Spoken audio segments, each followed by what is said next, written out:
I also wish to commend the Council of Ministers for their dedication and excellent work that they have done to further the integration of our region.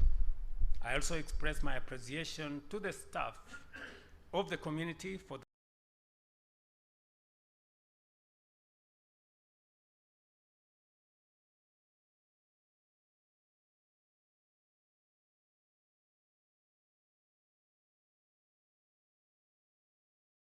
role they continue to play in steering the EAC to greater heights.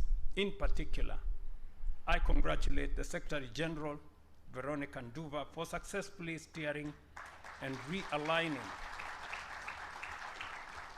the community over the 20 months that she has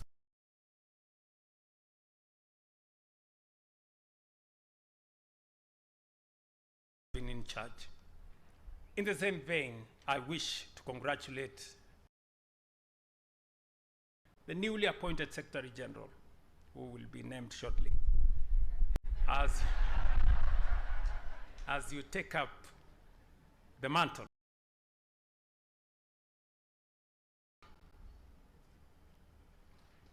We are counting on you to build on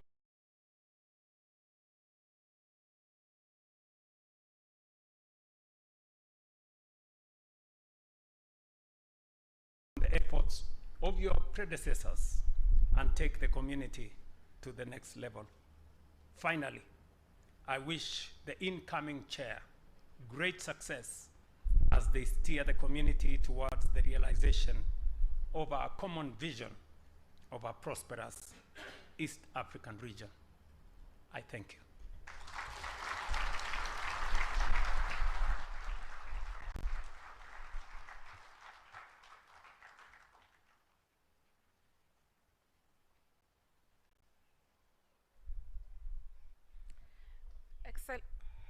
Excellencies, as you are aware, one of the items during the closed session was the change of bureau. I now invite the outgoing chair to announce the incoming chair. Your Excellencies, invited guests, all protocols observed, Article 12.2 of the treaty provides that the office of the chairperson is held in rotation for a year. During the closed session of the summit, the heads of state have decided that the Republic of Uganda assumes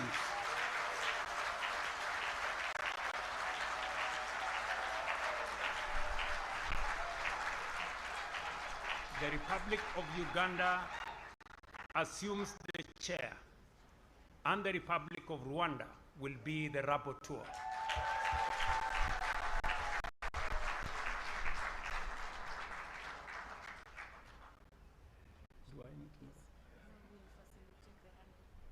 Okay, so I think we will now facilitate the handover so that Excellencies, incoming chair and outgoing chair, this is the time to do the official handover. You will hand over the gavel to the incoming chair, and the chair of the EAC Summit of Heads of State, His Excellency Yoweri Kaguta Museveni, will assume the position of the chair. Congratulations, Your Excellency.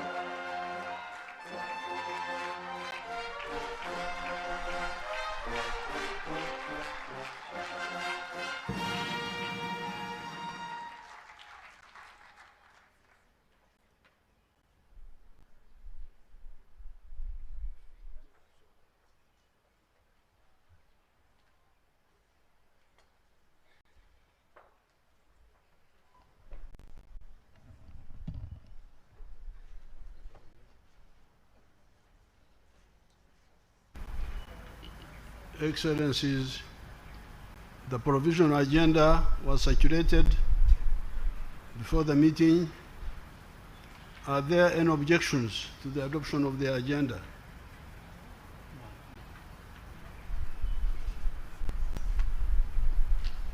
Therefore, the agenda is adopted.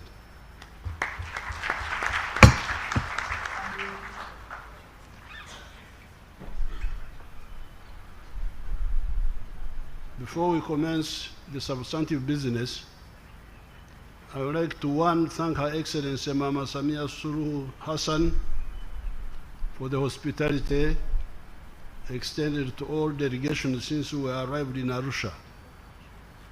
Tunamshukuru Mama Samia.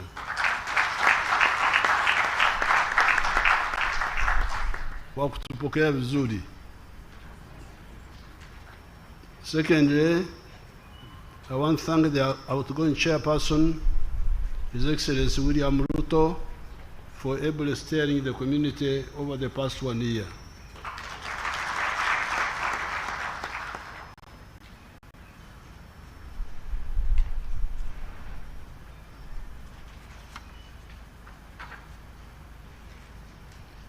Excellencies, I now invite the chairperson of the East African Council of Ministers to present to the summit the report of the Council of Ministers.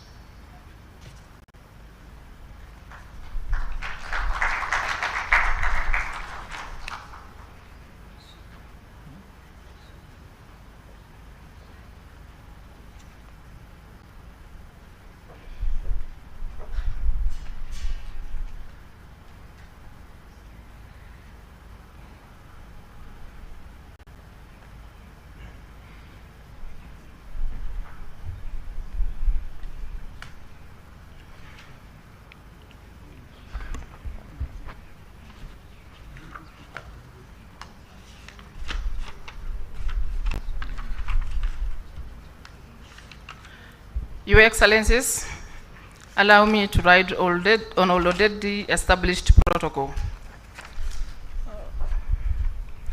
Your Excellencies, allow me on behalf of the Council of Ministers to express sincere appreciation for your continued leadership, guidance, and commitment to the East Africa Community Integration Agenda.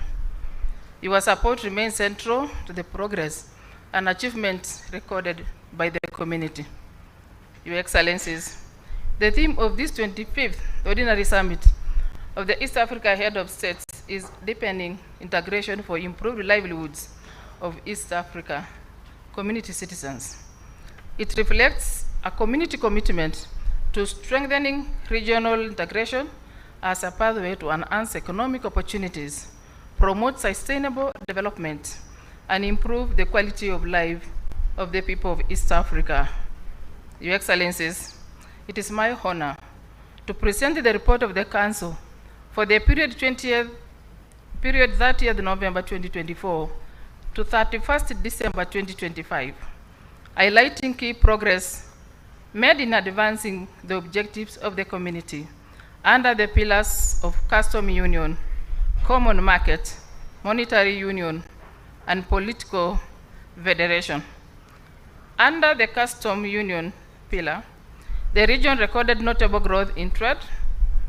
Total international mechanisms and mechanized trade increased from $33 billion in the third quarter of 2024 to $40.3 billion in the third quarter of 2025, representing a growth of 21.9%. Export grew by 32.3%, while imports increased by 13.3%, significantly reducing the regional trade deficit. Intra-EAC trade also expanded by 15%, increasing from the $4.2 billion to $4.8 billion during the same period, reflecting a continued efforts by the partner states to promote regional trade. Trade with the rest of Africa also increased, accounting for 32.2% of the community total trade during the same under review. Progress was also recorded in the implementation of the single custom territory, including the rollout of East Africa Custom Bond, which Your Excellencies are launching today. Once fully operational, the regional bond system is expected to release close to $2 billion in previously tied up working capital, while significantly reducing administrative costs associated with multiple national bond regimes. This will reduce the cost of doing business and enhance efficiency in regional trade. Efforts to eliminate non-tariff barriers also continued through established regional mechanisms, which resulted into elimination of 35 reported NTBs. At the regional and continental level, the community continued to strengthen its engagement in broader trade integration initiatives. The EAC assumed the chairmanship of the COMESA EAC ZADAC tripartite task force and is currently leading preparations for the tripartite summit, which will be hosted by East Africa Community Kenya later this year. Your Excellencies, under the Common Market pillar, the community continues to implement programs to strengthen enterprise development, improve the investment climate, and promote regional connectivity.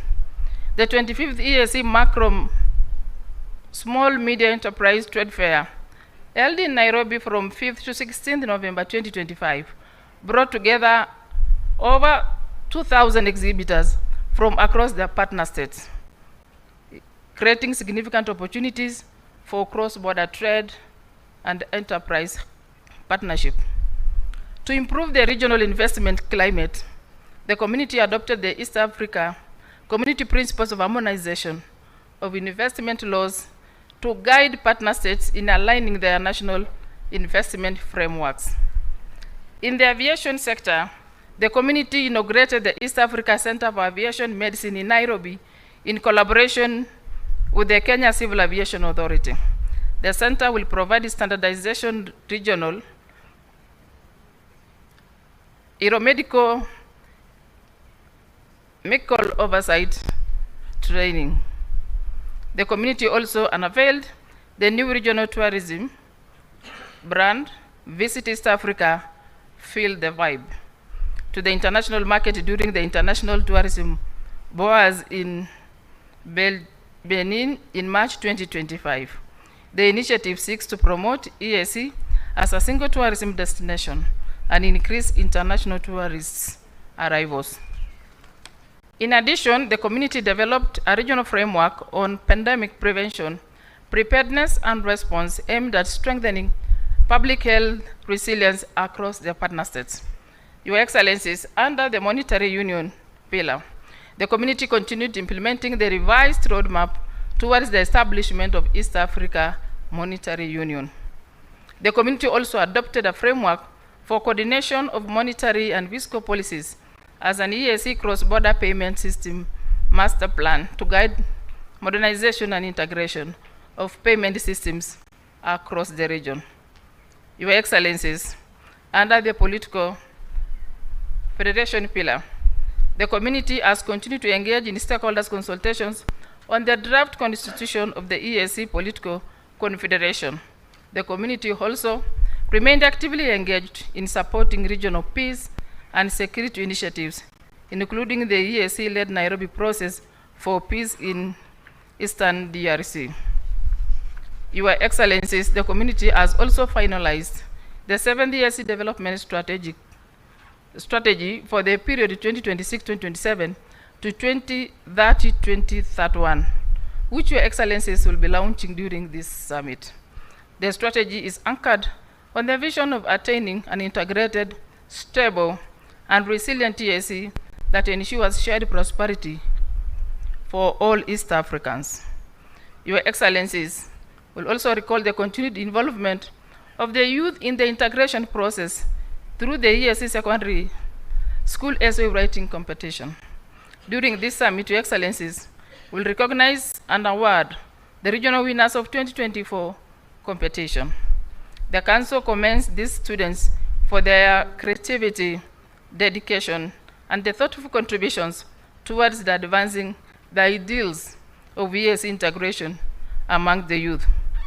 Your Excellencies, allow me to express appreciation to my colleagues, the members of the Council, the Secretary General, the Speaker of the East Africa Legislative Assembly, the Judge President of the East Africa Court of Justice, and the staff of the community organs and institutions for their continued dedication to advancing the EAC integration agenda. Your Excellencies, the details of what the community has achieved during the period under review are contained in the report of the Council to the Summit, which has been submitted to you, Your Excellencies. I thank you so much for your attention.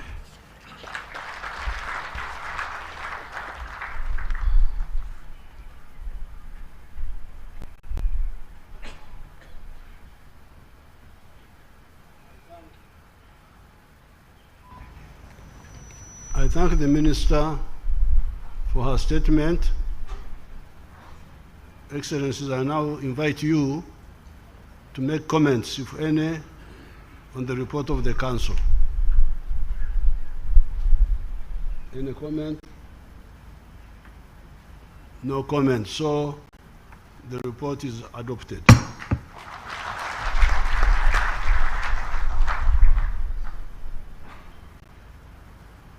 I will now make my statement.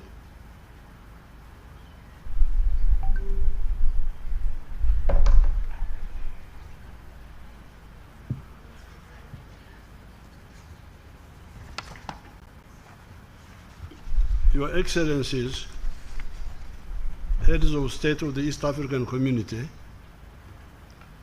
the delegation leaders, the Secretary General, members of the diplomatic corps, ladies and gentlemen, greetings from the people of Uganda. Thanks for electing me to chair the East African Community Authority for the next 1 year. At this point in history, and given my 65 years of either watching closely or being right in the center of events on our much troubled continent, I feel compelled to use this occasion to bring up the issue of Okonesa, or Kufubia, miscooking the African Revolution. Okonesa, Kufubia in our languages of the lakes, is a process where the food is not properly or consistently cooked by not applying the necessary heat for the necessary duration, and it ends up being undercooked. Kukona, kufuba. I don't know how they say it in Swahili. They'll give me the Swahili word. The food does not kusia. Kusia is our word there, meaning kuiva. Chakula haiwivi vizuri. The food does not get properly cooked. It becomes emkone. Emkone is the food which is undercooked and you cannot sort it out. It then becomes difficult to cook properly because the insufficient heat initially applied has cooked the food in the wrong direction. The option then is to throw away that food and cook another quantity of food. I have attached a note to this speech from our scientists describing this process, which we, the Wananchi, simply call Konesa, Kufubia, but it's actually science. It is actually science. By 1900, the whole of the African continent had been colonized, except for Ethiopia, which had defeated the Italian imperialists in 1896 at Adowa. This was squarely the fault of the African chiefs and kings who had watched the slow encroachment of these European invaders right from the time when the Ottoman Turks captured Constantinople, Istanbul, in 1453, closing the overland route to Asia for Europe, pioneered by Marco Polo around the years 1271 to 1295. While the Europeans were rightly looking for an alternative route to the east by going around our massive continent, They became slave traders and colonialists when they discovered the weaknesses created by our kings. Our kings were oppressing the people, fighting one another instead of cooperating, failed to adopt new scientific knowledge, e.g. gunpowder. The Europeans invented gunpowder when our kings were here just running around with spears.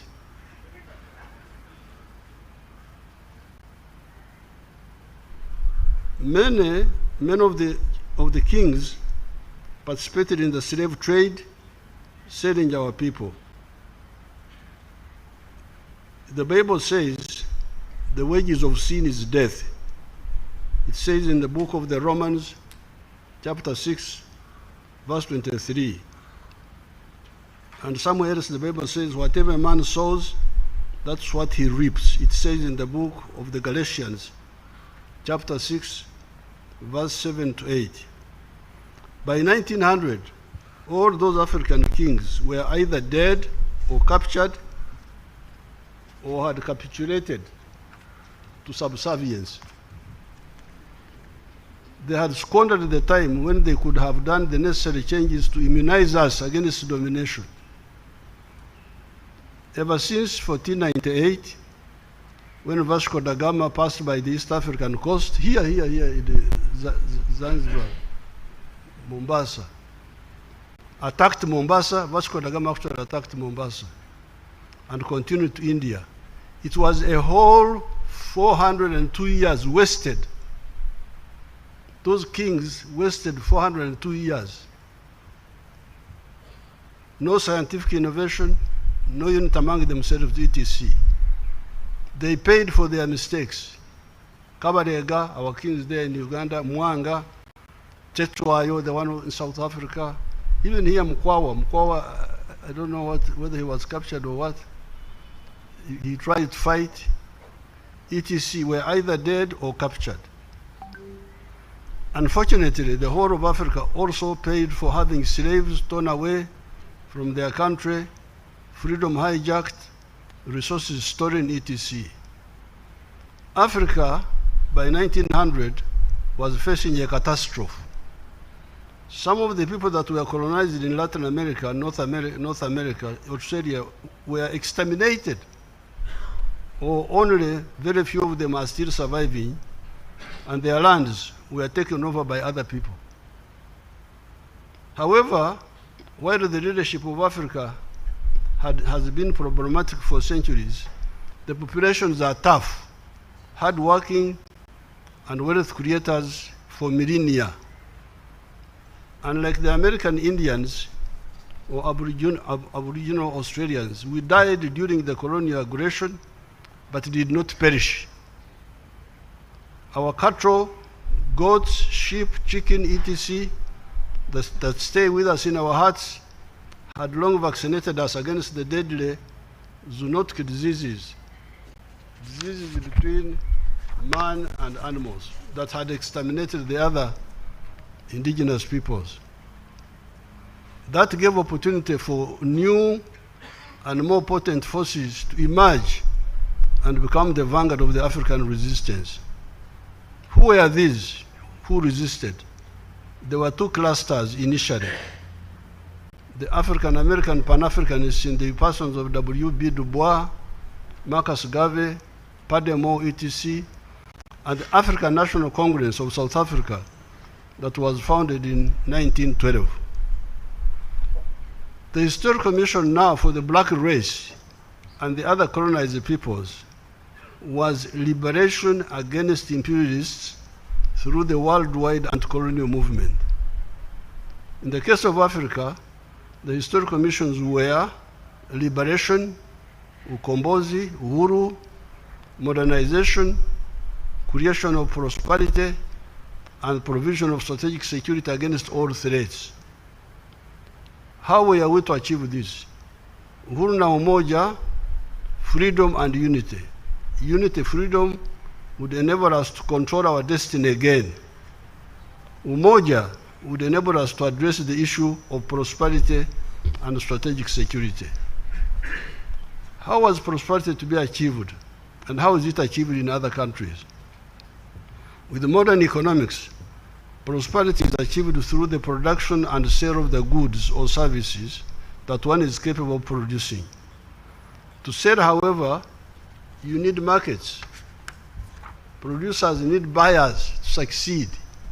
Producers need buyers to succeed. The more buyers you have, the more prosperous you become. This is where economic integration of East Africa and the whole of Africa comes in. If we do not work on this seriously and without wasting time, we betray our people. We connoisseur the African Revolution, miscooking it. The next question is the issue of strategic security against all possible threats. If we do not understand that, we again betray Africa. Strategic security can only come, in my view, from political integration. Why? Political integration through the creation of the regional federations where possible rationalizes the geography of the defended zone so that we are able to be present in the four spheres of the universe. Four spheres of the universe: land defenses, air defenses, defenses at sea, the navy, and defenses in space. Apart from rationalizing the geography of the defended area, you need necessary muscle, size of land, natural resources, and population. As we speak today, only 4 countries have been to the moon. These are the USA, China, Russia, and India. There are a number of highly developed countries, but they have not been able to land on the moon. They are still here with us also.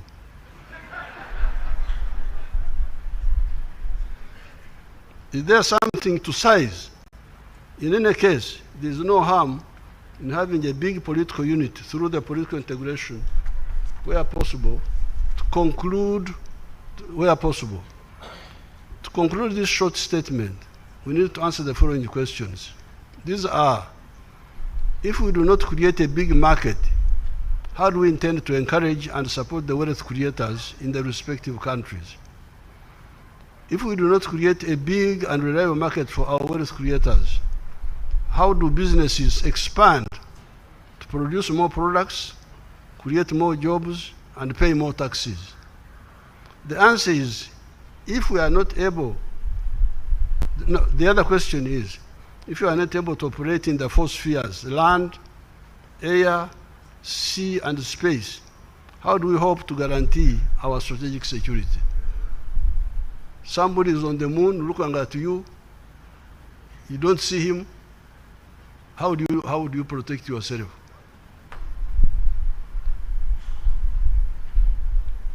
The ancient area of Africa, East Africa, given the potential to unite all our people around Swahili language, has the capacity to create prosperity and also ensure the strategic security of the black race. Historically speaking, if we use the dedication to the 4 historical missions, we discover that the patriots that fulfilled their mandate were Mwalimu Nyerere, Sheikh Aman Abed Karume, Sekou Toure, Nkrumah and Modibo Keita. Of these efforts, it's only Tanzania that has sustained the success of economic and political integration. We must salute Tanzania. They are a shining example. Even the struggle for Uhuru liberation was not easy because we had collaborators. However, mainly because of the combination of the African resistance, ANC of South Africa, the Mau Mau in Kenya, etc., the global anti-colonial movement in Asia and Latin America, the emergence of the socialist camp following the victories of the communists in Russia and China, and the imperialists weakening themselves with their inter-imperialist wars of 1914, 1918, 1939, 1945. By 1963, a total of 36 countries had got independence in Africa. There was, however, another 20 or so where the imperialists were determined not to surrender. These were Mozambique, Zimbabwe, Angola, Namibia, etc. Some of the countries were on the road to independence, e.g. Kenya and Zambia, but not the others. Little Portugal was saying that Mozambique, Angola, Guinea-Bissau, etc. were not colonies, but overseas provinces of Portugal. In quotes, imagine. Little Portugal was saying that Mozambique is an overseas province of Portugal. And that the black Africans can become black Portuguese, assimilados, by forgetting their culture. While at the OAU conference of 1963 in Addis Ababa, Africa had declared that the whole Africa must be free either by peace or by war, it was only a few countries led by Tanzania under the leadership of Mwalimu that really stood by the freedom fighters. Others were Zambia, Botswana, Guinea-Conakry, Algeria, Ghana under Nkrumah, and Egypt under Nasser. On account of the resistance movements, support of these Pan-Africanists, the socialist countries, and some democratic groups in the West, by 1994, the whole of Africa was free with the majority ruling South Africa. So by 1994, we had spent a whole century trying to liberate Africa from these invaders. And the last country to be free was South Africa in 1994. I'm glad to say that although the revolutionaries in Uganda arrived on the scene late, from 1989, we were able to give serious support to the ANC of South Africa and the PSC in the form of military training, logistics, educational opportunities, etc. Africa had therefore, as the century of shame for African continent, where the whole of it had been colonized and a half a millennium of plunder by the European and Arabs with the slave trade, come to an end, become free. Africa had become free. Uhuru, freedom had come. The question was, where is Umoja? Because you remember, it was Uhuru na Umoja. Uhuru came. Now the question was, where is Umoja? Umoja for economic prosperity through economic integration in order to create big markets to support the efforts of the African wealth creators, and Umoja for political integration where possible to create strategic security for the black race on land, in the air, at sea, and in space. Yes, some of the efforts for economic integration have moved. I worked with Mzee Moi, Mzee Mwinyi, Mzee Mkapa to revive the East African community. You remember this community had broken up. So when we came into government, immediately we started working with Mzee Moi, Mzee Mwinyi, later on Mkapa. We brought it back. 1999.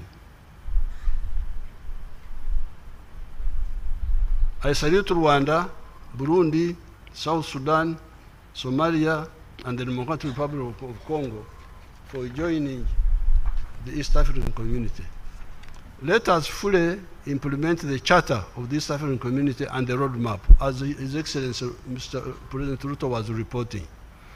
How about COMESA and the CFTA, the Continental Free Trade Area?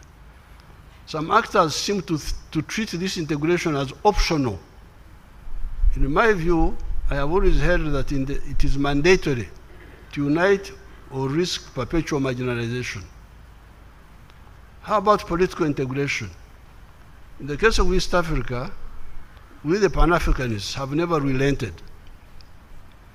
Ever since the student days in the 1960s, we have been struggling for that integration, supporting our elder Pan-Africanists, Mwalimu Nyerere, Abeid Karume, Kenneth Kaunda, Arap Moi, etc.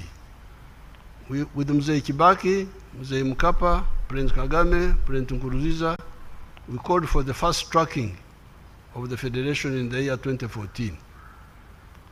However, on account of the awkwardness of the African Revolution, seeing what is happening in much of Africa, instead of uhuru na umoja, in many countries, in many areas, we have got uhuru na uhasama. Is it uhasama? Uhasama is correct. Discord. Discord. Mnaona Kiswahili changu? Msinichezee.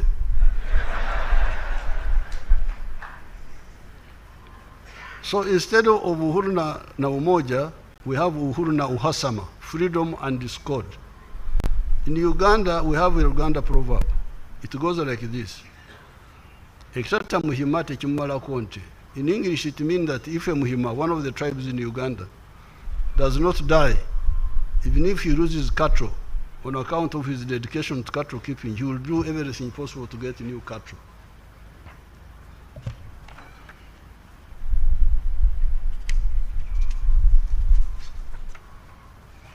Africa is still there.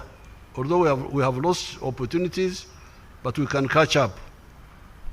What is the consequence of uhuru na uhasama? Uhuru na uhasama instead of uhuru na umoja. Economic stagnation and the suffering of the populations. What is generating the migration of the African youth that are dying in the Mediterranean Sea going to Europe? It is the narrowness of the money economy of Africa that does not create necessary jobs. One of the consequences of not fully integrating our markets, investors get frustrated when they cannot export within even the East African community. The GDP of Africa today, the GDP of the whole of Africa is US dollars 3.6 trillion. The whole of Africa. Africa yote. The GDP is 3.6 trillion. That of the USA is US dollars 31.82 trillion. The GDP of USA is bigger than the one of Africa, more than 10 times. China is now 20.6 trillion. India is US dollars 4.18 trillion. Even little South Korea has got a GDP of US dollars 1.86 trillion. One may ask, why does the little South Korea have the that GDP size? One factor is that South Korea, because of the Cold War politics, benefited a lot from the USA market. However, in our Uganda language we say, Omugo oguli kumulirano chegobango. The stick in the neighbor's house will not help you to scare away the leopard. If the leopard comes to attack you, you are not going to say, I get a stick from the neighbor to chase the leopard. You must have your own stick in your own house. You need your own stick in your own house. You have seen Mr. Trump recently threatening tariffs on South Korea and others. The question we need to ask is, does size of the domestic market matter in terms of attracting investments, domestic or foreign? Because we have got economists, professors, what have you, they are very, very, but I think the size of the market matters. The size of your market matters. Why? China opened up its economy in 1978, when many of the African countries were already under the pastoralism of the World Bank and the IMF. We were already investing, implementing structural adjustment, all those things, etc. The Chinese are still communists. Chinese are communists. Yesterday, today, tomorrow. Yet the economy has attracted US dollars 2.7 trillion from outside since 1978. while the whole of Africa has attracted US dollars 1.8 trillion. The GDP of China in 1978 was US dollars 149 billion. 149 billion, that's what it was in 1978, the GDP of China. It is now US dollars 20.6 trillion. India opened up in the year 1991. Since that time, it has attracted US dollars 1.2 trillion in foreign investments. By that time, the GDP of India was US dollars 270 billion, small. India's GDP is now US dollars 4.18 trillion. The three richest countries in the world today are all big countries, big land mass and big population. While we look for foreign markets, the reliable core market is the internal one. It is guaranteed. The richest countries are the USA, China, and India. I appeal to the youth of East Africa, to go back to uhuru na umoja. Recently, I met some Gen Z from Kenya. They came to Uganda, that they are experts in organizing riots.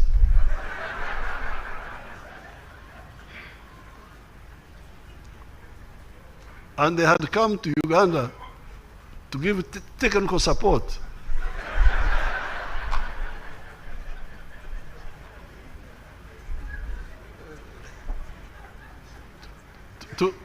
to the Ugandan Gen Z, how to riot. But some among the Ugandans said, but you people, why don't we go and see this old man? So these children came. The ones from Uganda and from Kenya, they came. Said, we are experts in riots. I said, okay, I can join you. But what are we rioting for? They said corruption, what? I said, okay, but even if there was no corruption, if you don't address the issues of structure, if you have got a small market, even if there is no corruption, how will the economy expand? So I said, why don't you go and talk about East African issues? So I told His Excellency, I am here with your Gen Z. So the children, I gave them some transport and they went back.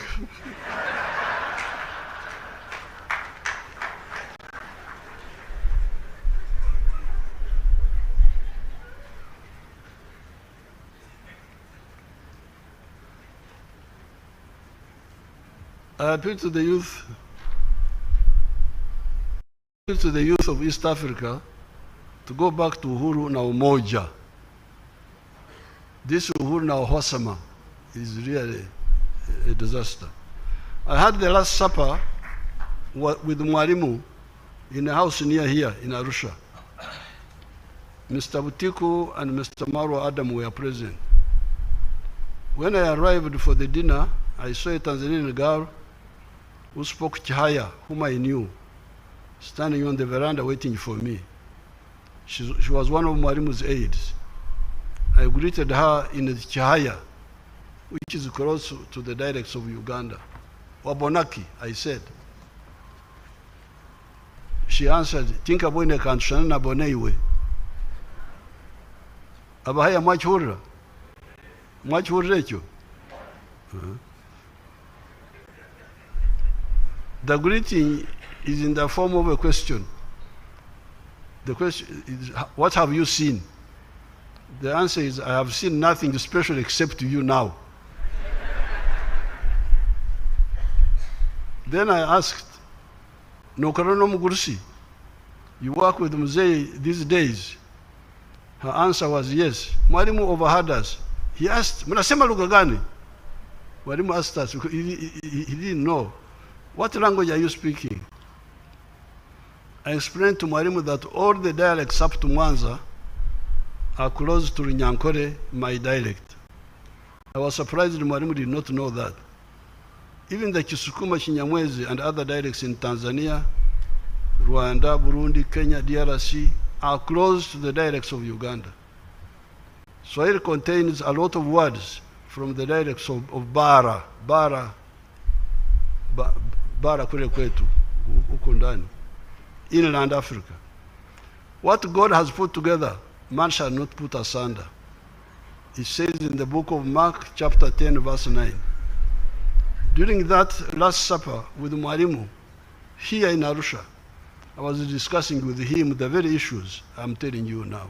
God bless you.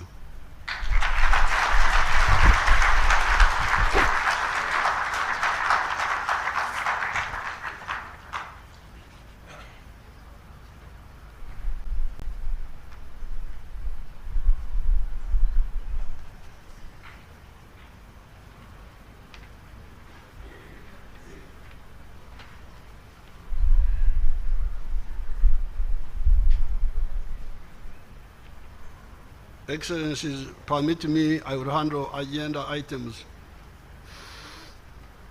3 and 4 together.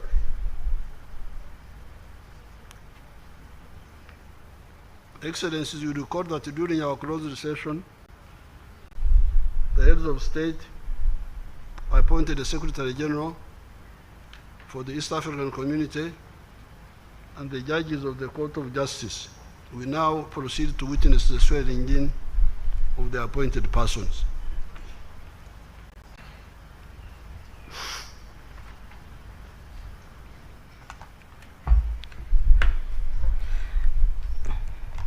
Excellencies,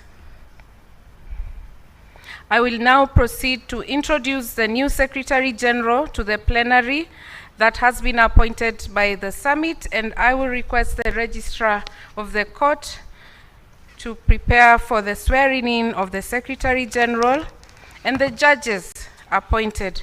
Her Worship, the Acting Registrar, Christine, be on standby to administer the oath of allegiance and oath of secrecy for the Secretary General and the judicial oath for the judges in that order. Excellencies, I will introduce the person that you have appointed to this plenary. He was born on 12th August 1968 in Kinondoni, Dar es Salaam.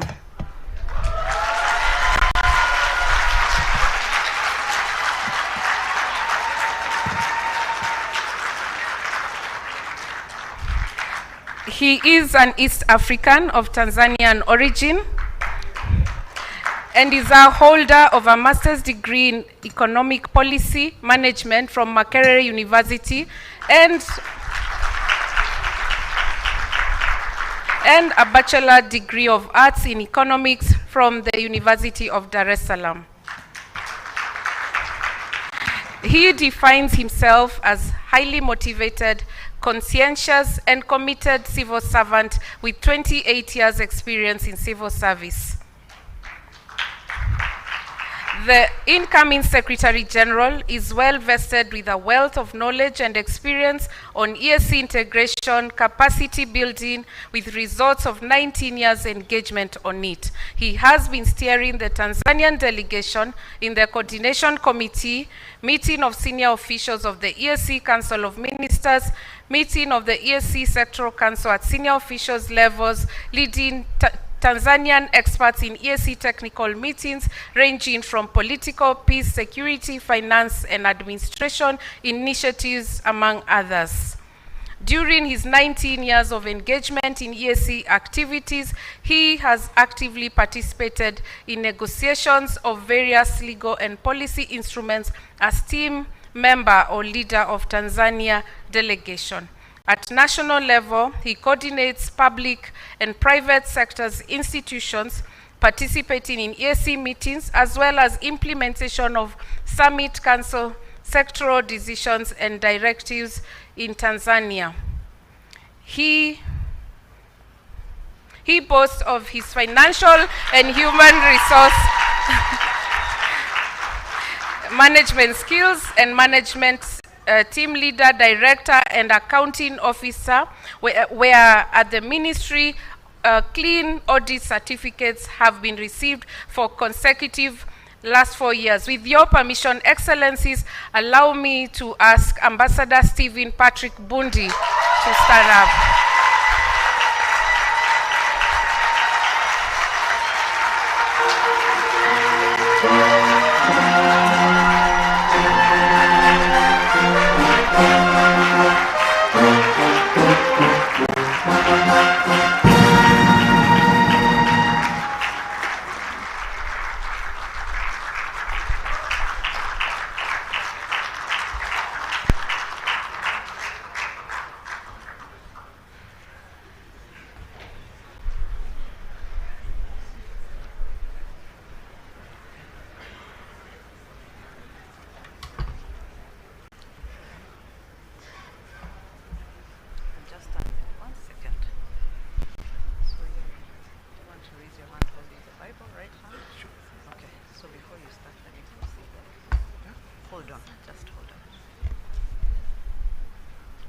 Your Excellencies, please allow me to stand on the already established protocols. Article 67 of the Treaty for the Establishment of the East African Community provides that the Secretary General shall be appointed by the Summit upon nomination by the relevant heads of states. The United Republic of Tanzania has accordingly recommended a candidate for appointment by the Summit. My name is Christine Mutimura, the Acting Registrar of the East African Court of Justice, and my role today is to administer the oaths of the Secretary General and the judges of the East African Court of Justice as provided for in Section 3 of the East African Community Oaths Act of 2019. Your Excellencies, the Secretary General and the judges shall take 2 oaths, the oath of allegiance and the oath of secrecy. The oaths are pledged by them to bear true allegiance to the East African community and to truly serve the community without fear or favor as Secretary General and as judges of the East African community. Allow me now, Your Excellencies, to proceed with the administering of the oaths of the incoming Secretary General from the United Republic of Tanzania, Mr. Stephen Patrick Mbundi.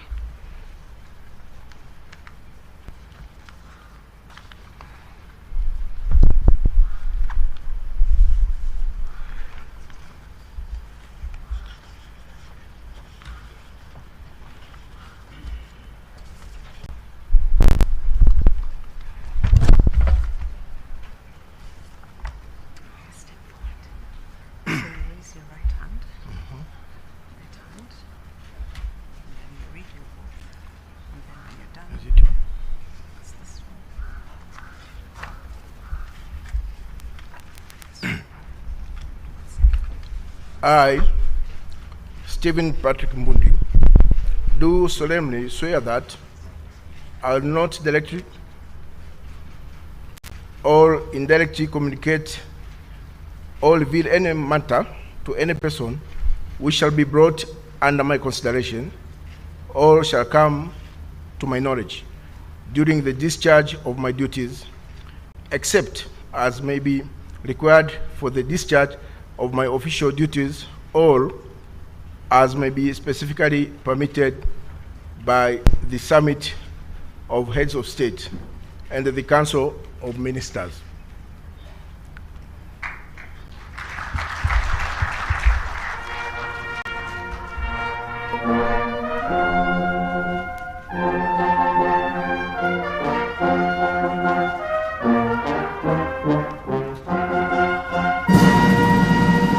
So help me God.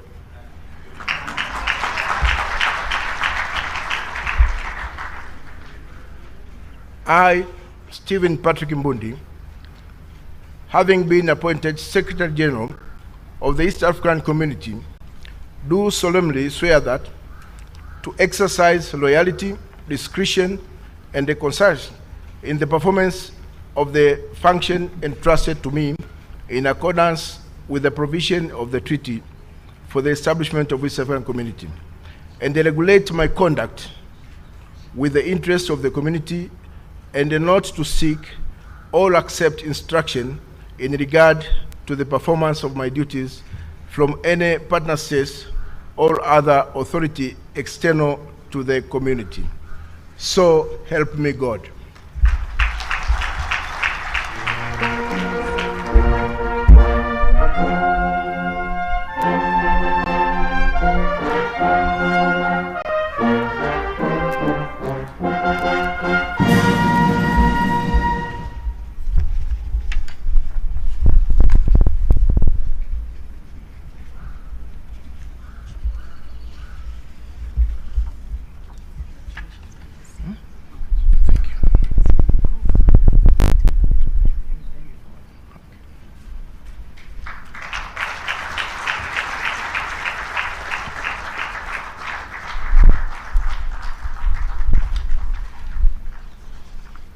Secretary General, hello. Njoo upate baraka.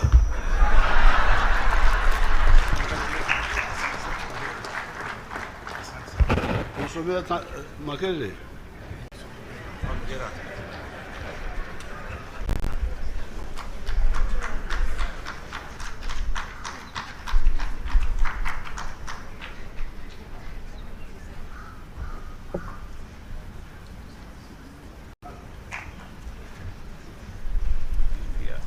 Your Excellencies, Article 24.1 of the Treaty for the Establishment of the East African Community provides that the summit shall appoint judges persons recommended by their partner states who have proven integrity, impartiality, and independence, and who fulfill the conditions required in their own countries for holding of such high judicial office, or who are jurists of recognized competence in their respective partner states. Based on the vacancies on the bench of the East African Court of Justice, Your Excellencies, the Federal Republic of Somalia, the Republic of Kenya, and the Republic of South Sudan each recommended a judge for appointment by the summit. Your Excellencies, please allow me to now introduce to you the first judge who shall be taking his oath today. And I request him to please come forward as I speak more on him. Advocate Abdiwahid Wasame Abdullahi from the Federal Republic of Somalia.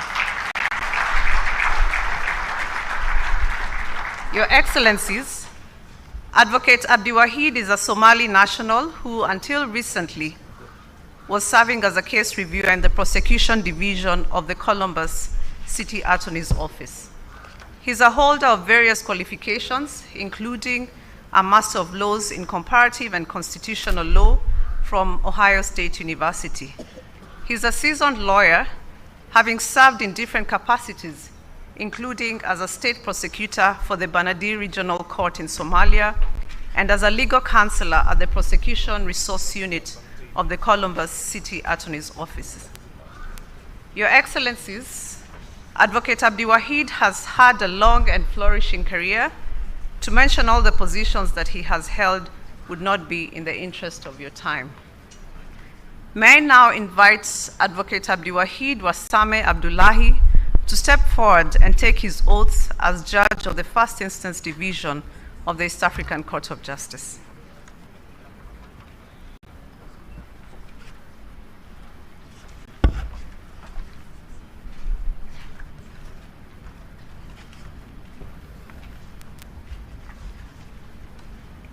First one. Yeah, so you raise your crown. I think I have to put something like that. Okay, so you need to raise. Yeah. No, this one. Bismillah ar-Rahman ar-Rahim. I, Abdiwahid Abdullahi Warsame, do solemnly swear that I will and truly serve the East African community in the office of Judge of the East African Court of Justice, that I will do justice in accordance with the Treaty for the establishment of the East African Community as by law established in accordance with the laws and customs of the East African community without fear or favor, affection, or ill will. So help me God.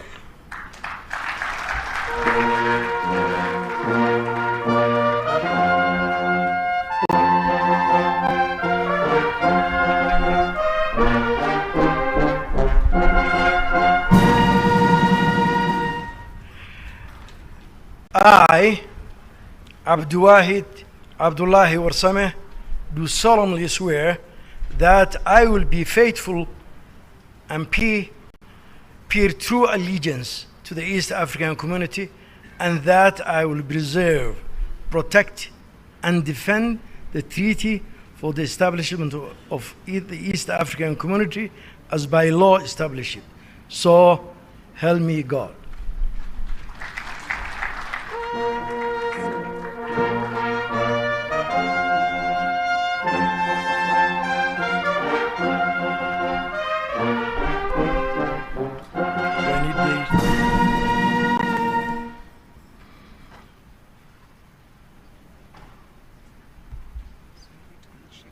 I have to shake the president, okay?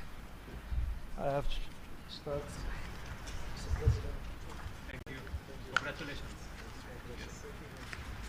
Thank you very much.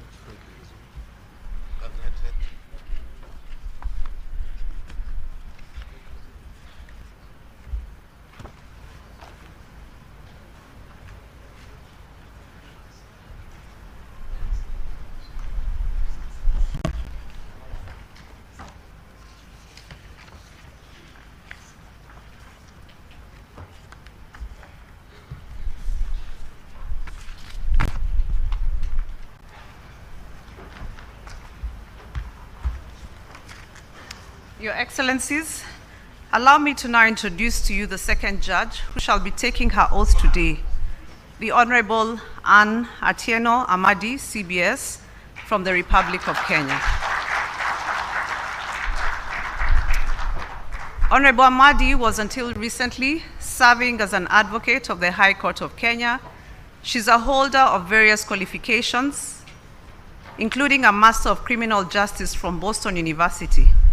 She's a seasoned lawyer, having served in different capacity, but most notable is her role as the Chief Registrar of the Kenya Judiciary and as a Deputy Executive Director and Head of Litigation with the Federation of Women Lawyers, Kenya. Your Excellencies, Honorable Amadi has had a long and flourishing career, but in the interest of time, I will not mention all the positions that she has held. May I now invite Honorable Anne Atieno Amadi, CBS, to come forward and take her oaths as judge of the First Instance Division of the East African Court of Justice.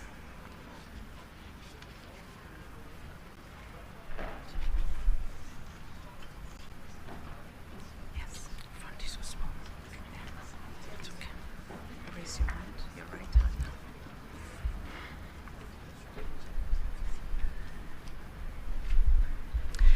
I, Anne Atieno Amadi, do solemnly swear that I'll be faithful and bear true allegiance to the East African community, and that I will preserve, protect, and defend the treaty for the establishment of the East African community as by law established. So help me God.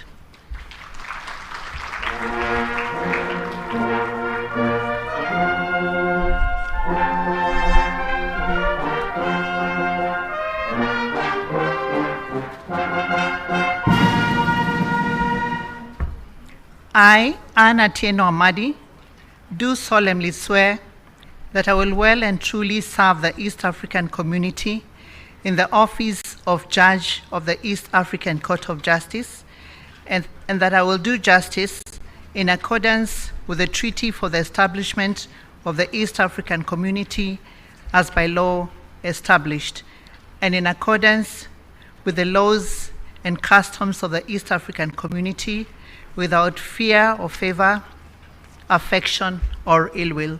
So help me God.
Your Excellencies, allow me now to introduce to you the third judge who shall be taking his oath today, the Honorable Justice Diego Stephen Abraham, Yar from the Republic of South Sudan. Honorable Justice Diego was until recently serving as a High Court judge of the Judiciary of South Sudan. He's a holder of various qualifications, including a Bachelor of Laws degree from the Al Nilain University in Khartoum.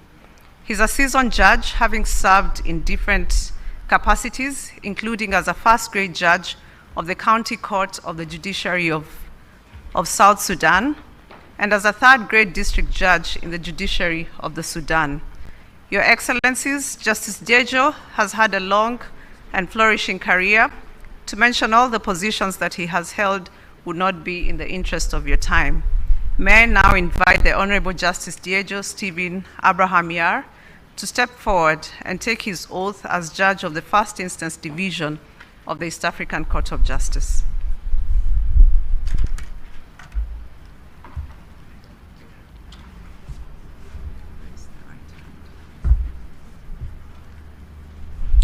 I, Diego Stephen Abraham, do solemnly swear that I will be faithful and bear true allegiance to East African community, and that I will preserve, protect, and defend the treaty for the establishment of the East African community as by law established. So help me God.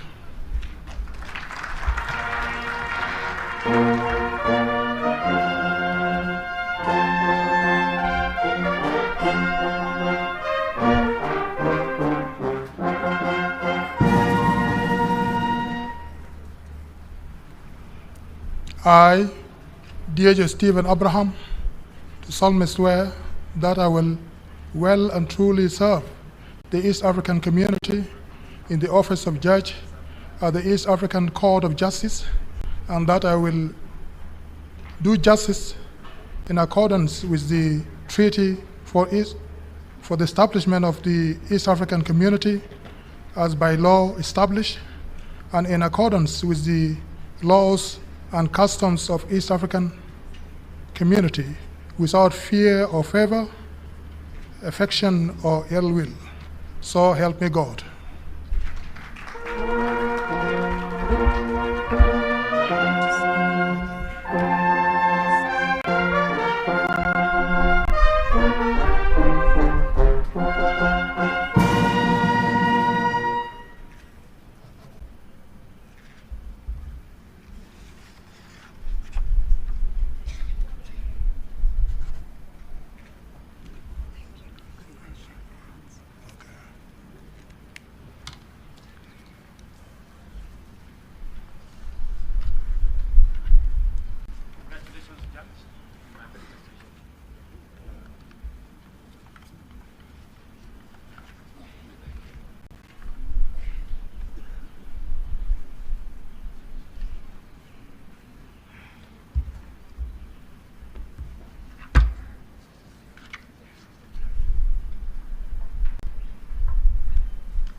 Your Excellencies, my role today has concluded, and I wish to thank you all for your kind attention. Thank you.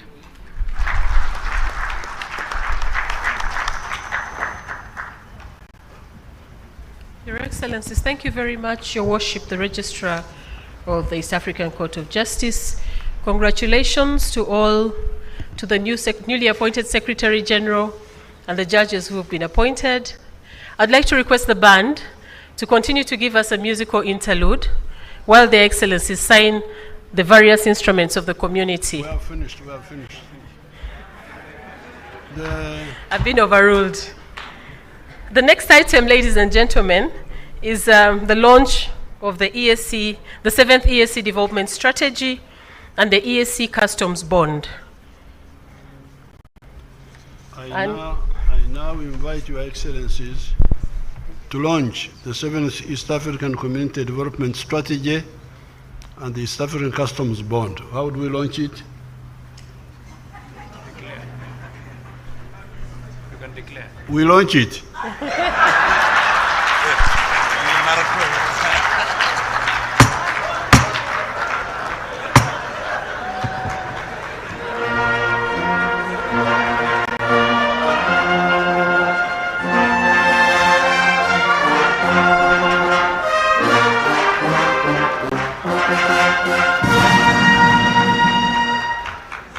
So now, Secretary General, do something else.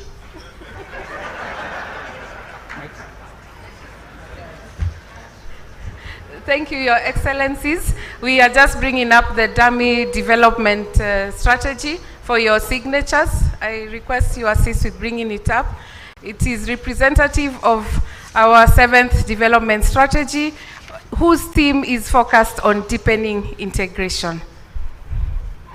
You can assist us with the video for the launch of the strategy.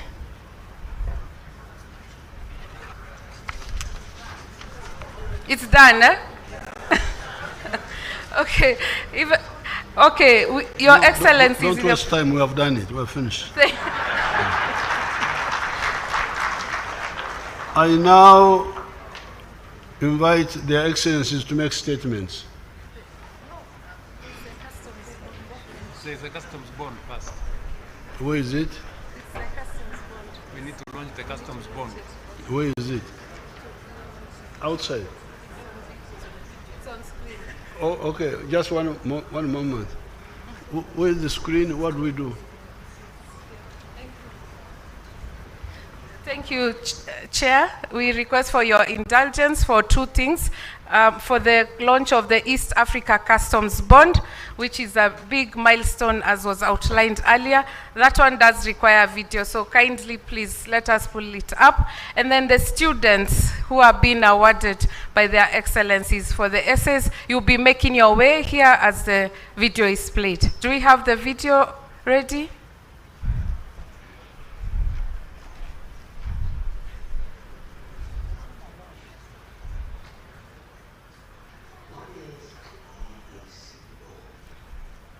The EAC Customs Bond is a regionally developed digital guarantee system that secures duties and taxes on goods in transit across the East African community. It allows traders to use a single customs bond / guarantee that is valid across all partner states, replacing the need for multiple national bonds when goods move through more than one country. Why was the EAC bond developed? 1. To support the operationalization of the Single Customs Territory, SCT, by supporting the unique processes in ACT. 2. To reduce the cost, complexity, and delays associated with cross-border trade. 3. To promote regional ownership of trade facilitation tools. And 4. To complement existing frameworks such as the COMESA RCTG, offering a more integrated, flexible, and EAC-specific solution. We agree with the bond. How does it work? Step 1. We agree with the bond. Trader or clearing agent and via the national. Thank you, Your Excellency, for the efficiency. We now ask the students who are being awarded to approach here. Your Excellencies, as part of EAC integration, we do not leave behind the youth. So every year there is an annual essay competition, and this year we have 6 students to be awarded.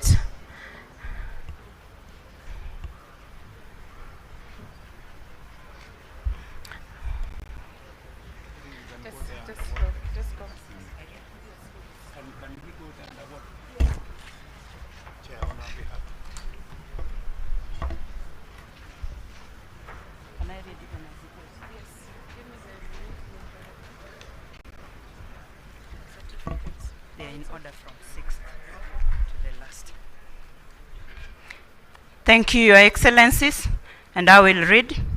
Your Excellencies, in this session we present to you the winners of the 2024 EAC Essay Writing Competition. The essay competition has been undertaken by the EAC annually since 2004, when it was introduced by the summit. It is part of the wider EAC outreach program aimed at enhancing the awareness of school-going population on the developments in the EAC integration. Secondary school students from the EAC partner states are presented with a topic on contemporary issues in the community, on which they develop essays between 1,000 to 1,500 words in either English, French, or Kiswahili languages. Your Excellencies, the essays have gone through national and regional adjudication. Okay, I will go to the names. The sixth, in position 6, is Shemezimana Nadine. That's number 6.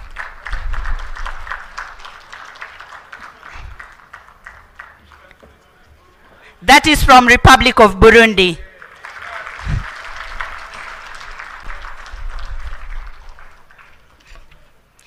At position 5 is Katerega Ronald from Republic of Uganda. At position 4 is Blandina Kamili Kabalemesa from United Republic of Tanzania. At position 3 is Harriet Alon George from the Republic of South Sudan.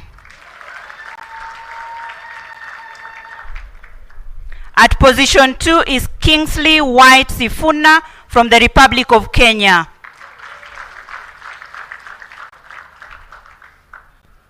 And the winner is Atete Kagorora from the Republic of Rwanda.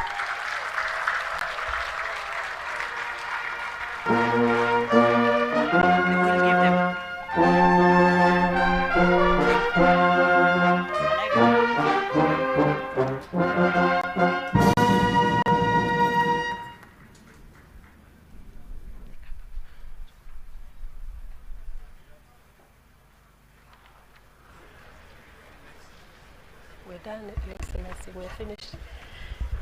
Thank you very much, Your Excellency, the chairperson. We have teachers who came with these students. If you're in the audience, please stand up for recognition and a round of applause to you. The teachers, please stand up. Kindly wave to us.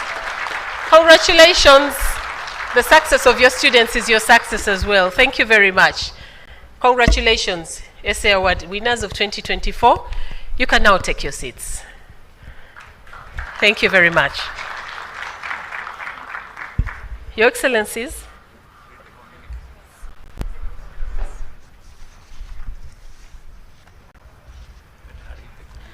Your Excellencies, the last item will be to read the communique of today's meeting. Your Excellencies, I wish to move that the communique be, oh, you want to read it? I will now invite the Secretary General to present the draft communique to the Excellencies.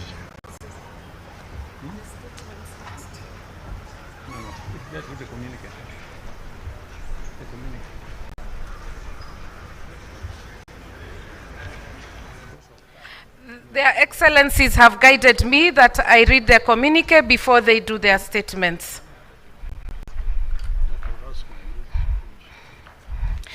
The East African Community Heads of State, Their Excellencies William Samoei Ruto, President of the Republic of Kenya, Evariste Ndayishimiye, President of the Republic of Burundi, Samia Suluhu Hassan, President of the United Republic of Tanzania, Yoweri Kaguta Museveni, President of the Republic of Uganda, Hassan Sheikh Mohamud, President of the Federal Republic of Somalia, Right Honorable Justine Nsengiyumva, Prime Minister of the Republic of Rwanda, representing His Excellency Paul Kagame, President of the Republic of Rwanda, Honorable Mande Semaya Kumba, Minister of Foreign Affairs and International Cooperation, representing His Excellency Salva Kiir Mayardit, President of the Republic of South Sudan, Honorable Floribert Anzuluni,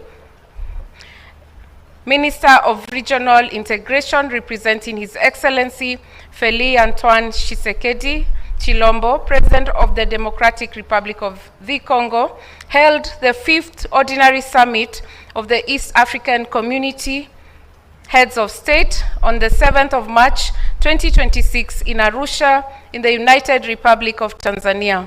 The heads of state met in a warm and cordial atmosphere.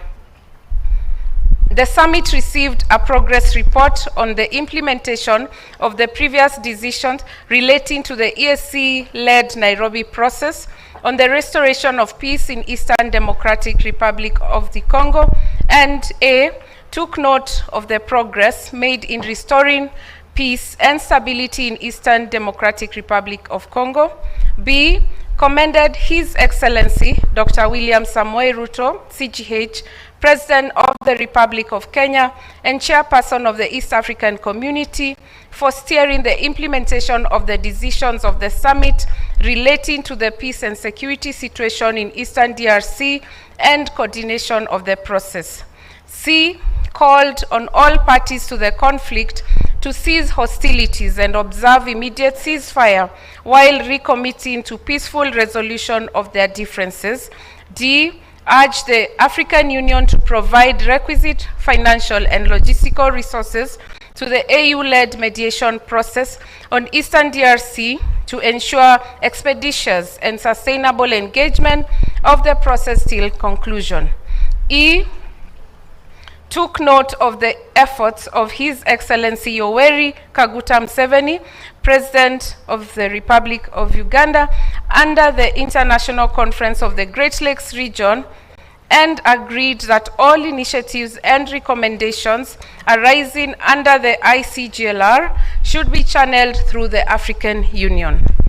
Number 3, received the report of the Council of Ministers for the period 30th November 2024 to 31st December 2025 and commended the Council for the progress made in implementing the programs and projects of the community, and A, vacated their decision of the 23rd meeting of the summit adopting a sustainable financing of the East African Community on 65% equal contribution and 35% assessed contributions financing formula, and adopted a new financing formula for the community of 50% equal partner contribution and 50% assessed contributions, and directed the partner states to implement the formula with effect from 1st July 2026 without fail and without further consultations by the Council of Ministers.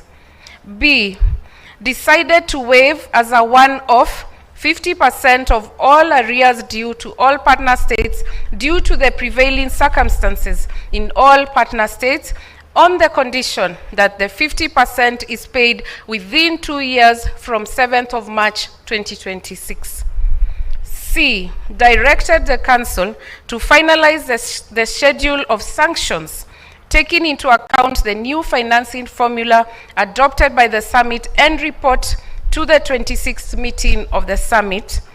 D, directed the partner states and the Council to resolve all outstanding reported non-tariff barriers to trade within the community by 30th June 2026, directed the Council to conclude the Joint Action Plan on Strengthening Trade Relations arising from the meeting of EAC organs and institutions, partner states, private sector of partner states and their governing bodies or associations, and report to the 26th meeting of the summit.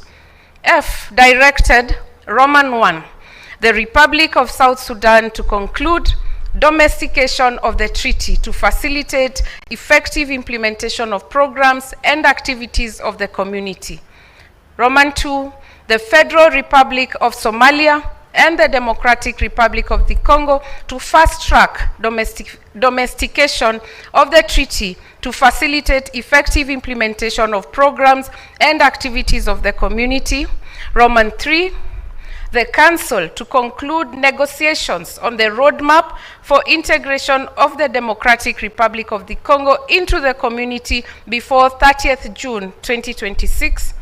Roman 4, the Council to fast-track implementation of the roadmaps for integration of Republic of South Sudan, Federal Republic of Somalia, and the Democratic Republic of Congo into the community. And Roman 5, the Republic of Rwanda, the Republic of South Sudan, the United Republic of Tanzania, the Democratic Republic of the Congo, and the Federal Republic of Somalia to conclude national consultations on the EAC Political Confederation Constitution by 30th June 2026. Number 4, decided that the quorum for meetings of all organs and institutions of the community shall be 2/3 of all partner states, and directed partner states, Council, and Secretariat to implement this decision without further consultations. Number 5, decided that nominations for positions of Speaker, Judge President, Secretary General, and Deputy Secretaries General shall be in accordance to Article 8 of the treaty and shall be based on the following.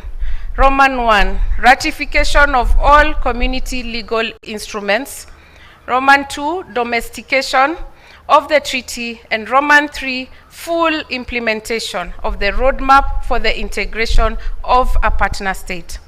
Number 6, decided that the members of the East Africa Legislative Assembly serving in the community should be paid by their respective national assemblies with effect from the December 2027 after the end of the tenure of the current assembly. Number 7, received the report from the Secretary General on the management and operations of the organs and institutions of the community and decided to increase the remuneration of the staff in the organs and institutions of the community by 2% with effect from January 2027. Number 8, the summit launched the 7th EAC Development Strategy 2026-27 to 2030-2031 and directed the Council and Secretariat to mobilize resources for its implementation. Number 9, the summit launched the EAC Customs Bond and directed the Council and partner states to roll out the EAC Customs Bond to facilitate trade. Number 10, the summit assented to A, the East African Community Appropriation Bill 2024, and B, the East African Community Statistics Bureau Bill. Number 11, the summit thanked Honorable Veronica Mweninduva for her dedicated service rendered to the community and wished her well in her future endeavors. Number 12, the summit appointed Ambassador Stephen Patrick Bundi from the United Republic of Tanzania as the new Secretary General of the community for a 5-year non-renewable term with effect from 25th April 2026. The summit, number 13, renewed the appointment of Honorable Andrea Arik Malueth as Deputy Secretary General Infrastructure, Productive, Social and Political Sectors with effect from 17th June 2026, and Ms. Annette Mtawe Semwemba as Deputy Secretary General, Customs, Trade and Monetary Affairs with effect from 1st August 2026. The summit appointed Justice Diejo Stephen Abraham, Mr. Abdiwahid Warsame Abdullahi, and Honorable Anne Atieno Amadi as judges to the First Instance Division of the East African Court of Justice with effect from 7th March 2026. Number 15, the heads of state congratulated and awarded certificates to the winners of the 2024 EAC Secondary Schools Essay Competition and commended them for their keen interest in the EAC integration process. Number 16, the summit commended His Excellency Dr. William Samoei Ruto, CGH, President of the Republic of Kenya, for his exemplary leadership during his tenure as the chairperson of the summit. Number 17, the summit decided that the Republic of Uganda will be the chairperson of the community, while the Republic of Rwanda will be the rapporteur. And finally, number 18, the heads of state thanked Her Excellency Samia Suluhu Hassan and extended their gratitude for the warm and cordial hospitality accorded to them and their delegations during their stay in the United Republic of Tanzania. Their Excellencies appended their signatures to this communique dated 7th March 2026, Arusha, United Republic of Tanzania. I submit. I thank the Secretary General for reading the communique, but before we adopt it, I want to invite their Excellencies to make statements, starting with our host.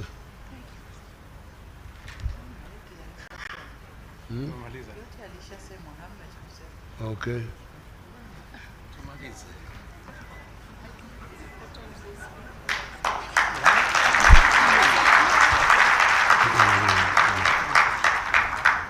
So I now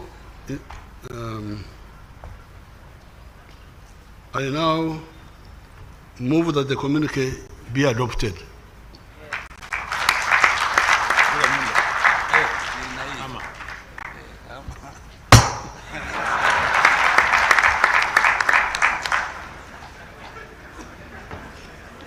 Your Excellencies, we have come to the close of the 25th meeting of the summit.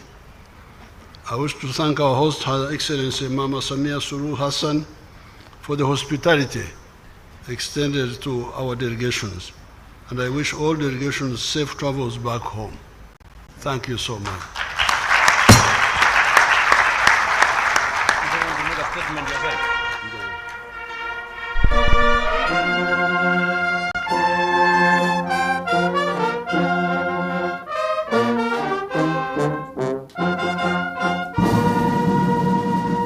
Thank you very much.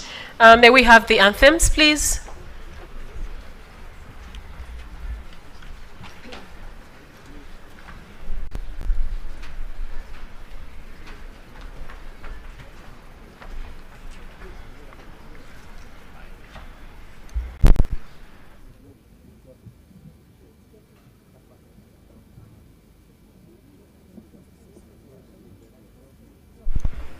May we have the anthems, please?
much. Thank you very much, Your Excellencies, for gracing us with your presence at this 25th summit.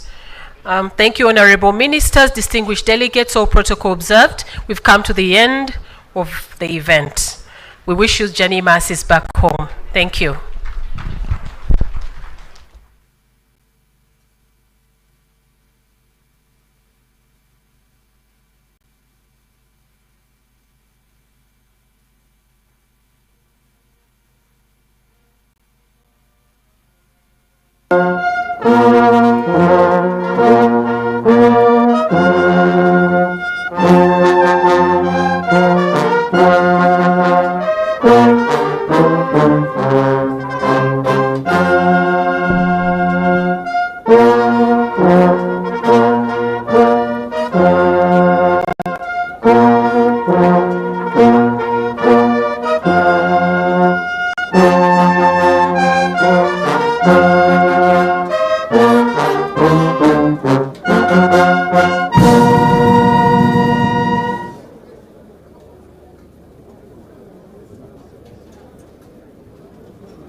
Delegates, please.